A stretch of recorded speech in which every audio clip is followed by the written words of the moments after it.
Kamusta mga kaboxing? This is Boy Kalawang TV. So ngayon pong araw mga idol, inilabas na ang makakalaban ni former world title challenger Jonas Juan Pansultan ngayon pong darating na buwan ng July 12 sa Fresno, California, USA. At ito nga po ay si Katsuma Akitsugi na may kartadang malinis na 12-0 with 3 knockout. Kaya hindi nga po magiging madaling laban po ito para sa ating kababayan na si Jonas Sultan. Dahil ito nga pong Japanese boxer mga idol na si Katsuma Akitsugi ay tumalo na po ito ng isa pa nating pambatong Pinoy na boksingero na si Aston Paligte nung nakaraang taon bayan knockout sa round 6 ng kanilang laban. Kaya malakas din po ang knockout power nitong Hapon. Kaya dapat hindi mapagkumpiyansa dito sa laban si Jonas Sultan dahil baka maulit muli ang nangyaring laban niya kay Japanese boxer Rico Masuda kung saan tinalo po siya nito via first round knockout nung nakaraang taon.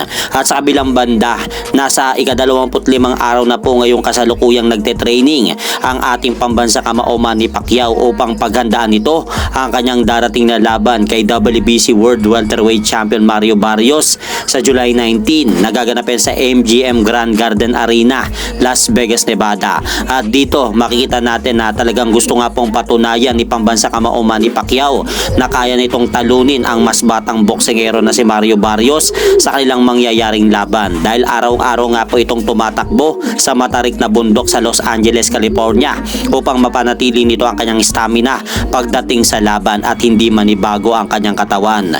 At sa kabilang balita, pumirma na nga po ng kontrata itong ating kababayang boksingero na si undefeated lightweight prospect Christian Pete Laurente sa Sanman Boxing Promotion na hawak ni JC Manangkil. Kaya dahil po sa pumirma ng kontrata itong si Christian Pete Laurente mga idol sa Sanman Boxing Promotion, asahan na po natin na mas mapapaganda pa ang karera ni Laurente sa sport ng boxing. At hanggang dito na lang po muna ang aking update sa mga aganapan sa mundo ng boxing. At syempre mga idol, huwag nyo rin po kalimutan pakisuportahan nyo naman po muna ang ating munting channel. Maraming salamat po.